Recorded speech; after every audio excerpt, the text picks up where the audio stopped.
بسم اللہ الرحمن الرحیم۔ بلال بھائی، پہلے تو میں پس منظر میں تھوڑی سی گفتگو کرنا چاہتا ہوں۔ جو پہلا آپ کا سوال تھا اور جو انہوں نے دو نقطے اٹھائے ہیں، حضرت عمر کے بارے میں یہ صحیح حدیث حضرت حذیفہ کو علم میں تھی کہ نبی کریم صلی اللہ علیہ وسلم نے فرمایا کہ فتنوں اور اسلام کے درمیان ایک دروازہ ہے، جب وہ ٹوٹ جائے گا تو فتنے امڑ آئیں گے۔ جو پہلا آپ کا سوال تھا کہ یہ سلسلہ یہاں سے شروع ہوا پھر یہ فتنے امڑ تو پھر حضرت عمر نے ایک دفعہ ان سے پوچھا حضرت حذیفہ سے کہ کیا وہ دروازہ کھلے گا یا ٹوٹے گا؟ انہوں نے کہا یہ ٹوٹے گا۔ اور ایک مرتبہ نبی کریم صلی اللہ علیہ وسلم احد پہاڑ کے اوپر حضرت عمر، حضرت عثمان اور ابو بکر کے ساتھ کھڑے ہیں، احد پہاڑ ہلنا شروع ہو گیا تو نبی کریم صلی اللہ علیہ وسلم نے فرمایا اسکت یا احد، احد ٹھہر جا، تیرے پہ ایک نبی، ایک صدیق اور دو شہید کھڑے ہیں۔ یعنی حضرت عمر کی شہادت کا تذکرہ تو نبی کریم صلی اللہ علیہ وسلم نے کر ہی دیا۔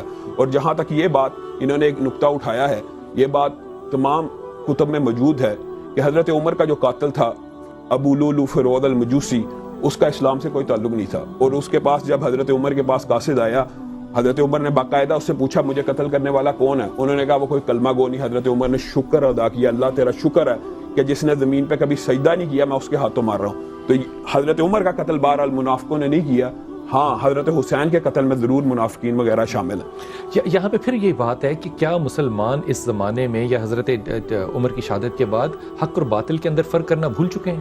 میں آپ کو ایک بات بتاتا ہوں، حضرت عمر کی شہادت سے فتنوں کا ایک باب تو کھلا جو نبی کریم صلی اللہ علیہ وسلم کی حدیث میں خود ملتا ہے، لیکن حضرت عمر رضی اللہ تعالیٰ عنہ کے اگر ہم شان و مناقب کے اوپر اگر ذرا سی بھی نظر دوڑائیں تو حضرت عمر رضی اللہ تعالیٰ عنہ کی اپنی سیرت کیا ہے، اپنا ان کا عدل کا معاملہ کیا ہے کہ اپنا سگا بیٹا عبداللہ ابن عمر سچا واقعہ ہے، وہ ایک کمزور سا اونٹ لائے، انہوں نے خریدا چند درہم میں اور ایک چراغاں میں چھوڑ دیا۔ کچھ عرصے بعد وہ چراغے میں چرتا چرتا بڑا ہٹا کٹا ہو گیا۔ حضرت عمر کو پتہ لگا، حضرت عمر نے عبداللہ ابن عمر کو بلایا، کہا کہاں پہ تیرا اونٹ؟ حضرت عمر کو ساتھ لے گئے، دیکھا بہت فربا، بہت مضبوط، بہت توانا اونٹ ہے۔ حضرت عمر نے کہا کتنے میں خریدا؟ انہوں نے کہا چند درہم ہے۔ حضرت عمر نے کہا یہ بیت المال میں ہے، تجھے ادا ہوگا اور یہ اونٹ بیت المال میں جائے گا۔ عبداللہ ابن عمر نے کہا یہ آپ ہمیں کاروبار بھی کرنے نہیں دیتے؟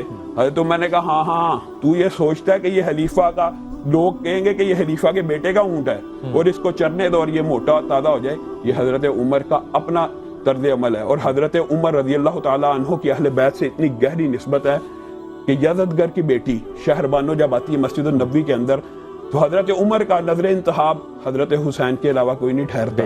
کہتے ہیں اگر حسب و نسب میں کوئی مقابلہ اس کا کر سکتا ہے تو اپنے بیٹے کو پیچھے کیا، اپنے بیٹے کو سب یہ سوچتے تھے کہ اپنے بیٹے سے کریں گے، لیکن حضرت حسین کو آگے کیا۔ اور حضرت عمر کا طرز عمل یہ ہے کہ اپنا وظیفہ تاریخ میں ایک جملہ لکھا ہے، کہا اپنے شہر بانوں کو دیکھ کے کہ شہزادیاں شہزادوں کے پاس جائیں۔ بالکل، کیا خوبصورت۔ اور شہر بانو نام بھی انہوں نے دیا، اور پھر یہ وہی شہر بانو ہیں۔ اگر دیکھا جائے تو اہل بیت کا سارا سلسلہ حضرت عمر کی اس ایک حکمت سے زیادہ کیوں؟ کیونکہ واحد انہی کا بیٹا علی کربلا کے اندر بچتا ہے جو انہی شہر بانوں کے۔ اور پھر انہوں نے کہا مجھے اہل بیت سے اتنی محبت ہے، اے علی میں ڈیمانڈ کرتا ہوں، میں تجھ سے طلب کرتا ہوں مجھے اہل بیت میں شامل کرنے کے لیے اپنی بیٹی کا رشتہ دے۔ اور شیعہ کی اور سنیوں کی تمام کتب میں یہ واقعہ صراحت سے موجود ہے، چاہے فروع الکافی ہو، چاہے ملا باقر مجلسی کی کتاب ہو، ساری کتابوں میں واقعہ موجود ہے کہ حضرت ام کلثوم کا نکاح پھر حضرت عمر سے ہوا۔